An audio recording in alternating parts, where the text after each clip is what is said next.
गीत अति पावन, मधुर सरस अरु अति मन भावन।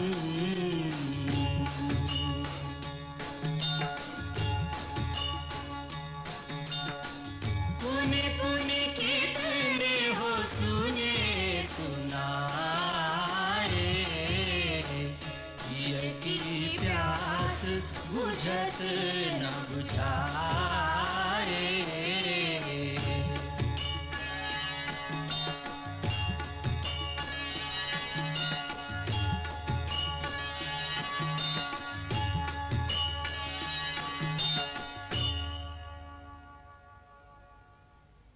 बस एक ही बात लिखी है, महाराज जनक आने की अनुमति नहीं देते, अतः हम अभी नहीं आ सकते।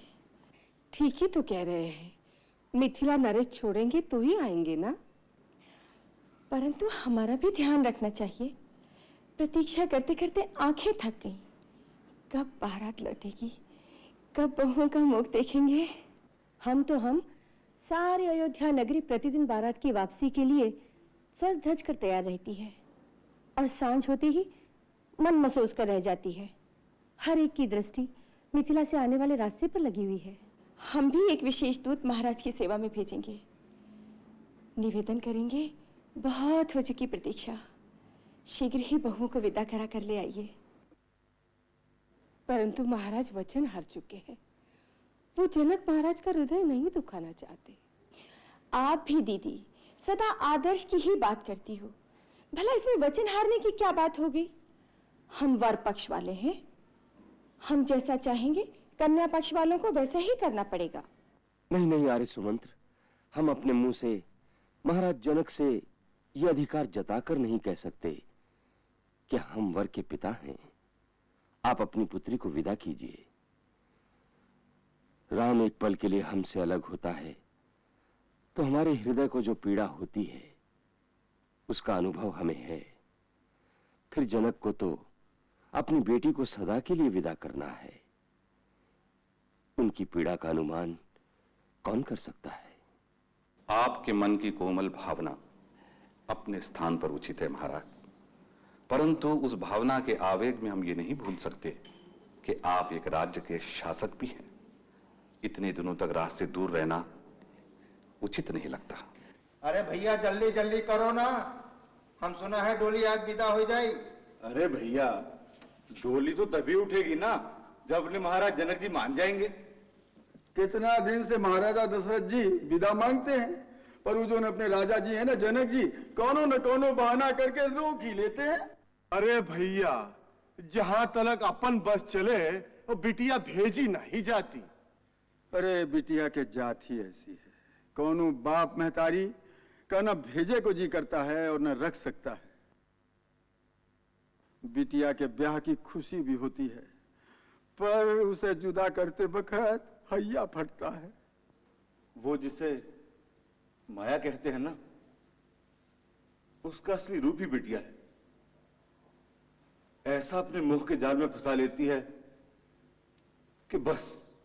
और उस पे यदि सीता जैसी बिटिया होए तो राजा जनक जैसा जोगी भी योग तब सब भूल जाता है। अगर आप जैसे राजयोगी भी इस मोह जाल में फंस जाएंगे तो संसार में नीति की रक्षा कौन करेगा? महाराज, आपको देखकर तो सारा संसार जीवन मुक्त होने की शिक्षा पाता है। मुनिराज,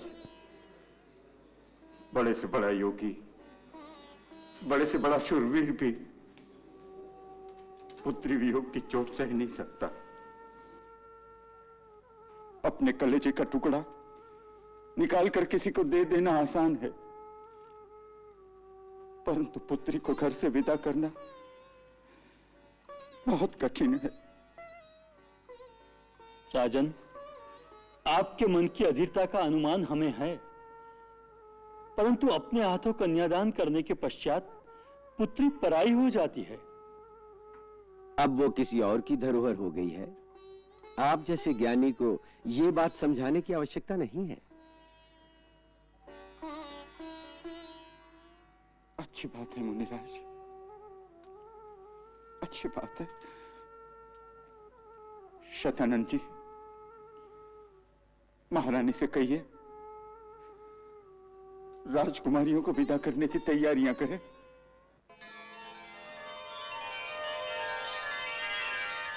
विश्वामित्र जी तथा शतानंद जी ने संदेश भेजा है। विदेहराज जनक सीता को विदा करने की तैयारी कर रहे हैं। महाराज, आप चारों राजकुमारों को रनिवास में भेजिए, जिससे वो बहुओं को विदा करा के लाए। पिता ने तुम्हें इतना दिया है कि तीनों लोक में उसकी शोभा हो रही है, पर मां तो तुम्हें नारी धर्म का ज्ञान ही दे सकती है, जो जीवन के हर मोड़ पर तुम्हें कर्तव्य और धर्म का रास्ता दिखाएगा। सर्वप्रथम ये याद रखना कि स्त्री के लिए पति से बड़ा और कोई भगवान नहीं होता। उसे अपने पति को छोड़कर किसी साधु, महात्मा, देवता या भगवान की पूजा की आवश्यकता नहीं। स्त्री का परम कर्तव्य एक ही है कि वह अपना स्वार्थ त्याग कर केवल वही काम करे जिससे उसके पति का कल्याण हो। यही उसकी पूजा है, यही उसकी तपस्या है। शास्त्र में नारी के लिए पति की सेवा के अतिरिक्त और किसी तपस्या का विधान नहीं है।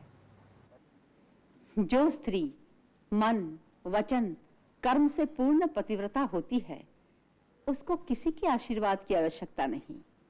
देवता भी उससे डरते हैं और भगवान तो स्वयं उसकी आज्ञा के अधीन होते हैं। पति के कर्तव्य पालन में स्त्री को उसकी सहधर्मिणी बनकर उसका साथ देना चाहिए। स्त्री को चाहिए कि पति के माता पिता का सम्मान करे, उनकी सेवा ही सबसे उत्तम धर्म है। सास ससुर पद पंकज पूजा, या सम नारी धर्म नहीं दूजा। नीति शास्त्र का कहना है कि राजा और पति से उसका रुख देखकर बात करनी चाहिए। गलत समय में ठीक बात भी कही जाए तो उसका परिणाम अच्छा नहीं होता। सबसे आखिरी सीख यह है कि ससुराल को ही अपना घर समझना, वहां रहकर कभी अपने मैके का मान नहीं करना, अपने मैके का बड़प्पन नहीं जताना, वहां इतना मन लगाना कि तुम्हें अपना मैका भूल जाए। महारानी जी, चारों राजकुमार विदा कराने राजमहल में आ गए हैं। महाराज ने कहा है कि राजकुमारियों को विदाई के लिए तैयार कर दें।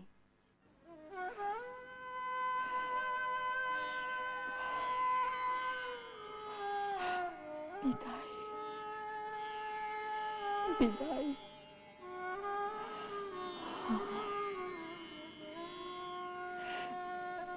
इनकी सहेलियों से कह दो इन्हें जी भर कर सजा ले, ऐसा अवसर फिर नहीं मिलेगा।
मिथिलेश्वर, ये क्या कर रहे हैं आप?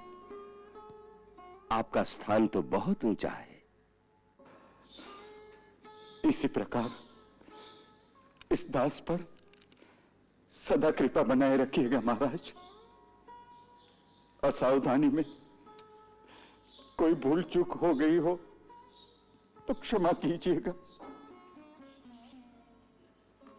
सीता, उर्मिला, मांडवी, श्रुतकीर्ति, चारों बहनों ने पिता माता का लाड चाव ही जाना है। ससुराल का अनुशासन, रीति नीति समझने में संभव है थोड़ा समय लगे। इन चारों बालिकाओं को अपनी सेविकाएं समझकर उदार भाव से आपके चरणों में स्थान दीजिएगा महाराज। ये तो घर की लक्ष्मी है। लक्ष्मी का स्थान चरणों में नहीं, सिर माथे पर ही होता है। विदेहराज, लोग एक लक्ष्मी की कामना करते हैं, आपने तो 4-4 लक्ष्मियां देकर अयोध्या की राजश्री को 4 गुना कर दिया है। यह आपकी उदारता है महामुनि। कन्या का पिता तो केवल यही कह सकता है, इन चारों को अपनी परिचारिकाएं समझिए। नहीं महाराज जनक, मैं तो अयोध्या की होने वाली महारानी को लेकर जा रहा हूं। उसका आदर सत्कार वैसा ही होगा जैसा एक महारानी का होना चाहिए। आप उदार हैं, महान हैं।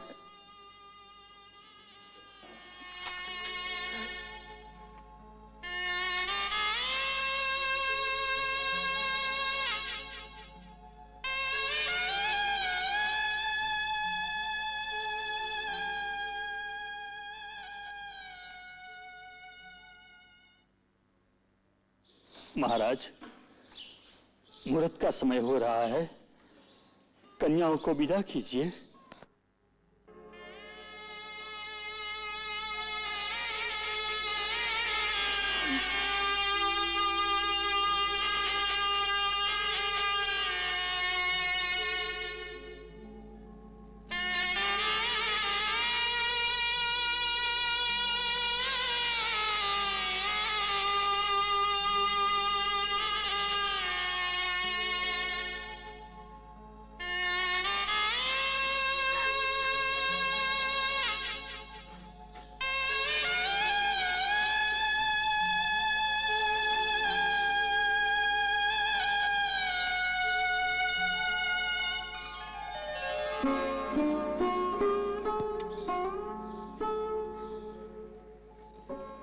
बेटी,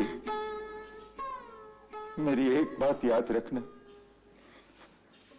तुम्हारे किसी भी आचरण से तुम्हारे पिता की लाज और ससुराल की कीर्ति को धक्का न लगे।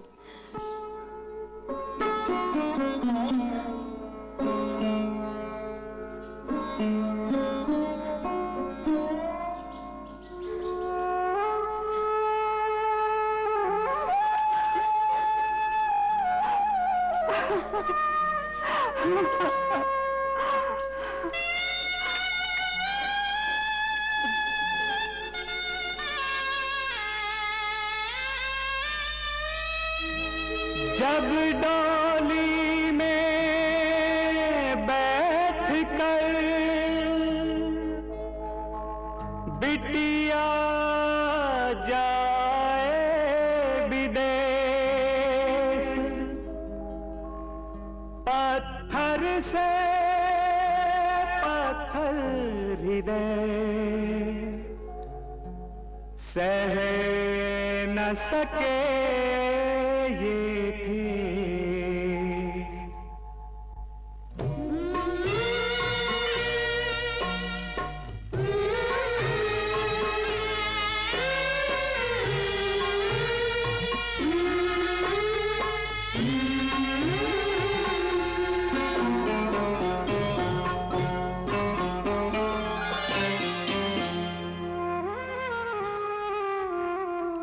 राज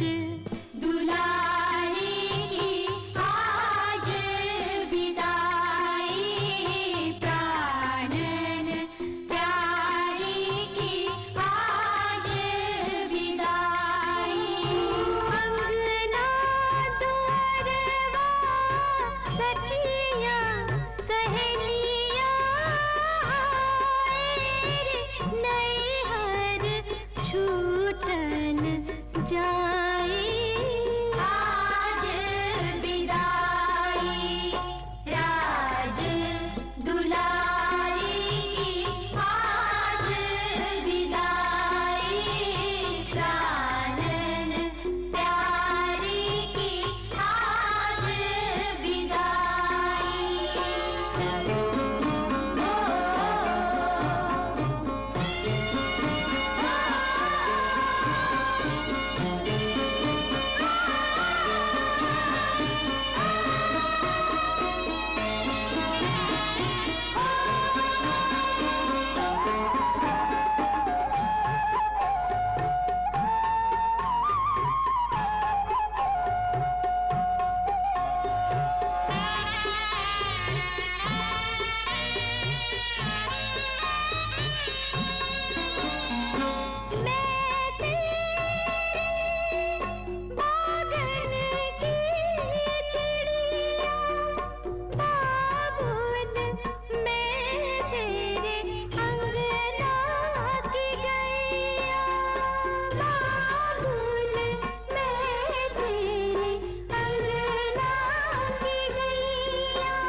उजड़ गए वो महल वो गलियां जिनमें सिया का बचपन बीता।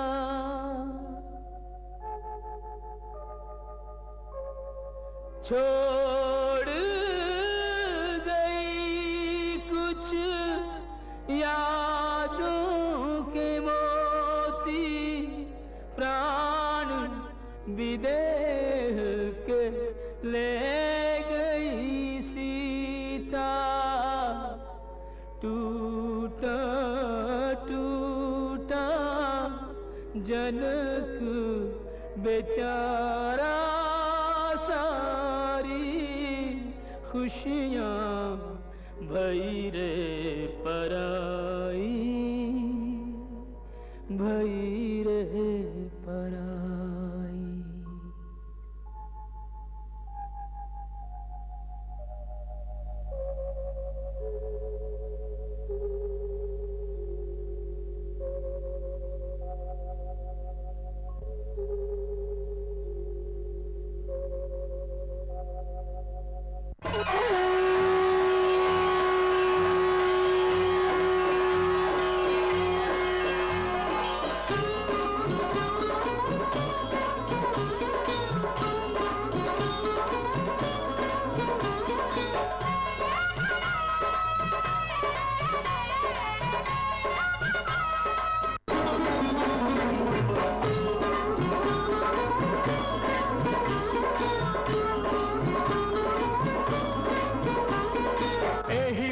सब ही देत सुख आए राजद्वार। मुदित मातु परिछनी करही बधुन समेत कुमार। अयोध्या नगरी धन्य भई, अयोध्या नगरी धन्य भई। पाकर निधिया नई नई, पाकर निधिया नई नई। अयोध्या नगरी धन्य भई, अयोध्या नगरी धन्य भई।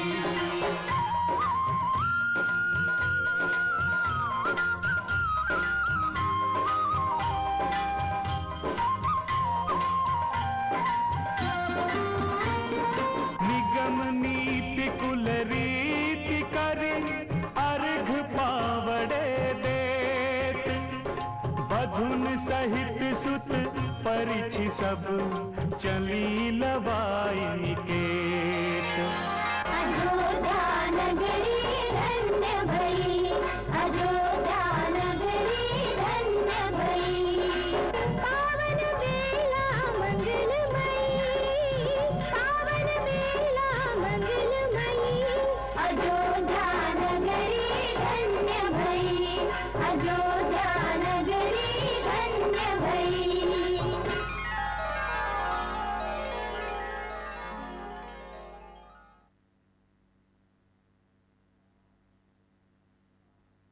जपा कुसुम संकाशम काश्यपेयं महाद्युतिम तमोहरिं सर्वपापघ्नं प्रणतो अस्मि दिवाकरम्। ओम सूर्यदेवाय नमः।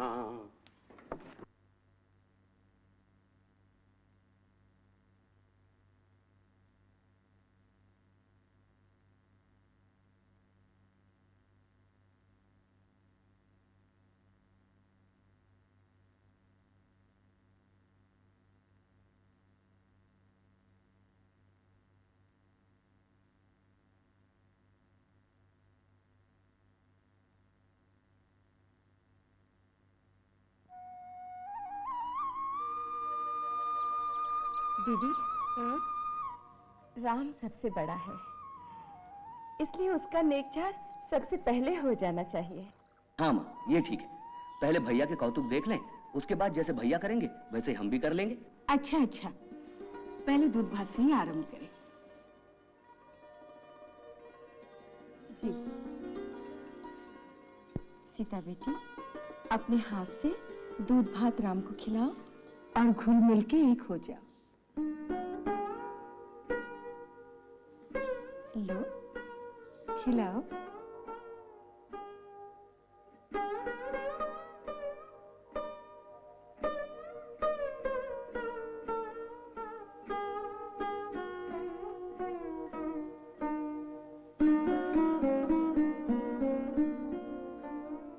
राम, अब तुम बहू को खिलाओ।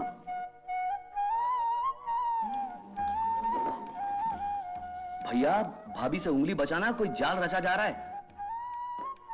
कैसा जाल रचा जा रहा है रे? अब बेटों से बढ़कर बहुएं हो रही हैं भैया। क्या बहू बहू लगा रखा है? अरे हमारी तो बेटियां हैं। राम, हाथ बढ़ाओ, खिला बहू को।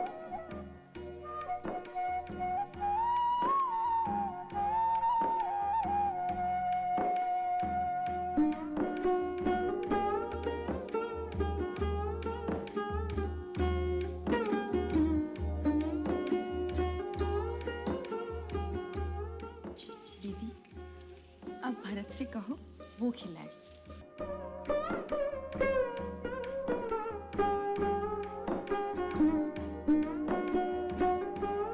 चलो, अब तुम दोनों कंगना ढूंढो। जो पहले ढूंढ के निकालेगा वही जीतेगा। देखें कौन निकालता है। चलो जल्दी से ढूंढ के निकालो। सीता बेटी, ढूंढ लो, जल्दी करो ना। हाथ बढ़ाओ भैया, जल्दी करो, ना तो भाभी जीत जाएंगी।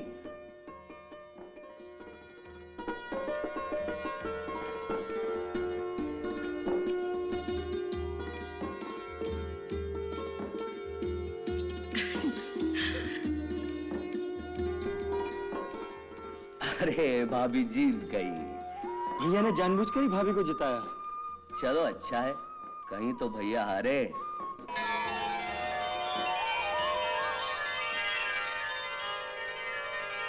लरिका श्रमित उनीद बस शयन करावहु जाई। अस कही गे विश्राम गृह राम चरण चितुलाई।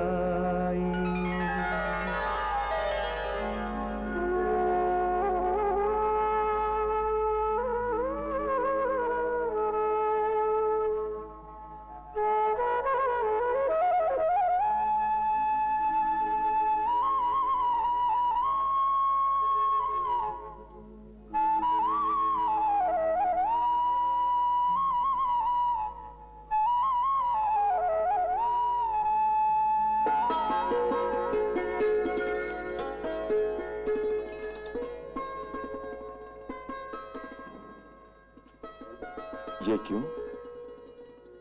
माँ ने कहा था अब आप ही मेरे परमेश्वर हैं। माँ का उपदेश तो सुन लिया, अब मेरा एक उपदेश सुनोगी? आज्ञा कीजिए, मैं तो आपकी दासी हूँ। तो पहली आज्ञा ये है कि मेरी दासी बनकर नहीं रहना।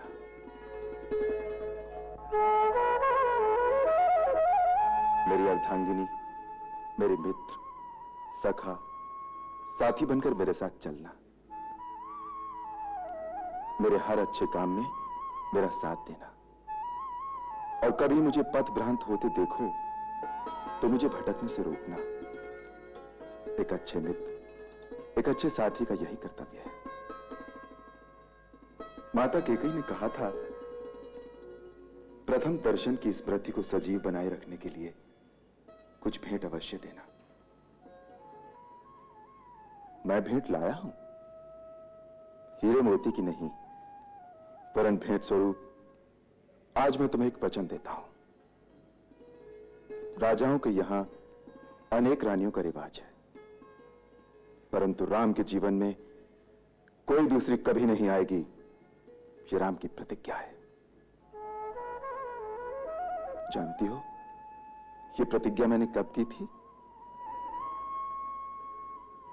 जब पुष्प वाटिका में मैंने तुम्हें पहली बार देखा, बिल्कुल इसी तरह।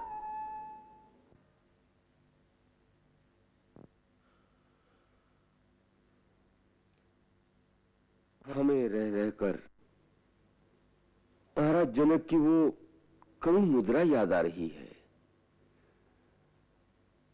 आंखों में आंसू लिए, हाथ जोड़े हमारे सामने खड़े थे। उन्हें बहुत चिंता थी कि उनकी राजकुमारियों के साथ अयोध्या में कैसा बर्ताव होगा।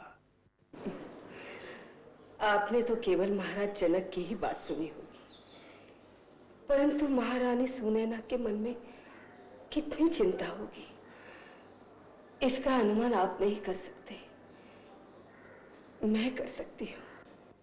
स्त्री की वेदना स्त्री ही समझ सकती है। हमने विजयराज को आश्वासन दिया था कि उनकी पुत्रियों को हमारे यहाँ कभी कोई कष्ट नहीं होगा। कौशल्य,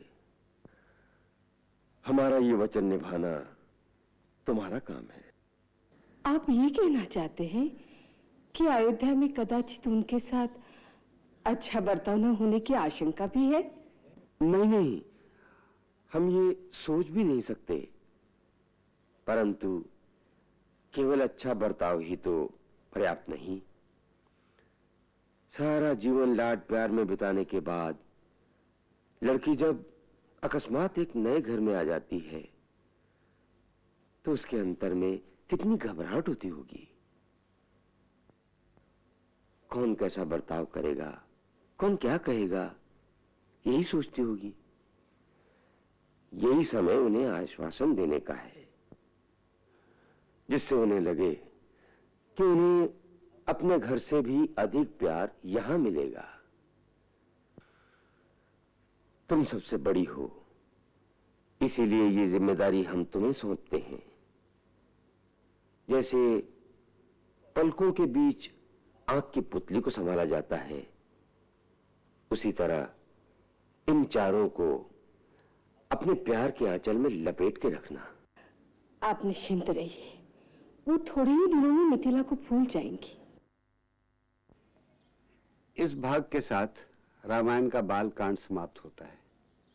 अब अगले भाग से अयोध्या कांड आरंभ होगा, जो चित्रकूट में श्री राम और भरत के मिलाप तक पहुंचेगा।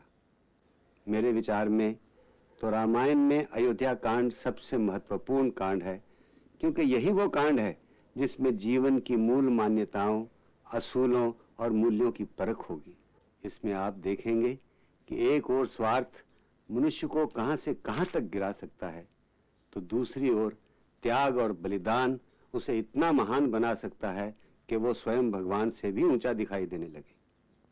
अयोध्या कांड में ऐसे ऐसे मार्मिक स्थान हैं कि मानव की क्रूरता, उसका स्वार्थ देकर हृदय फट जाता है। फिर भी उसमें एक मिठास है, एक काव्य है, एक अलौकिक रस है। हमें आशा है कि हमारी त्रुटियों की ओर ध्यान न देकर आप उस अलौकिक रस का आस्वादन करेंगे। इसी विनय के साथ जय राम जी की। मंगल भवन अमंगल हारी, प्रभु हो सुदशरथ अजिर बिहारी।